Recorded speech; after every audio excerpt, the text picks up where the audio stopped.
I'm cooking pepper steak.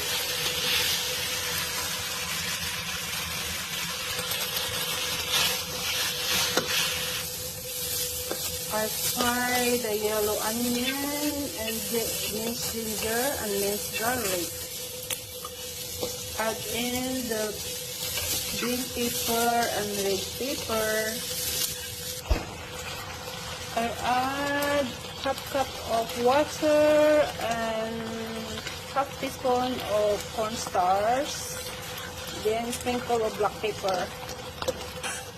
Now the bell pepper is already cooked, so we add in the steak.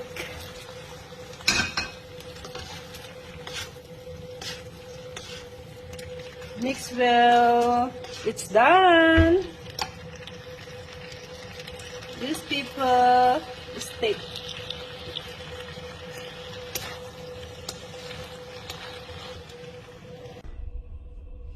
My pepper steak is done. Friends, thanks for watching.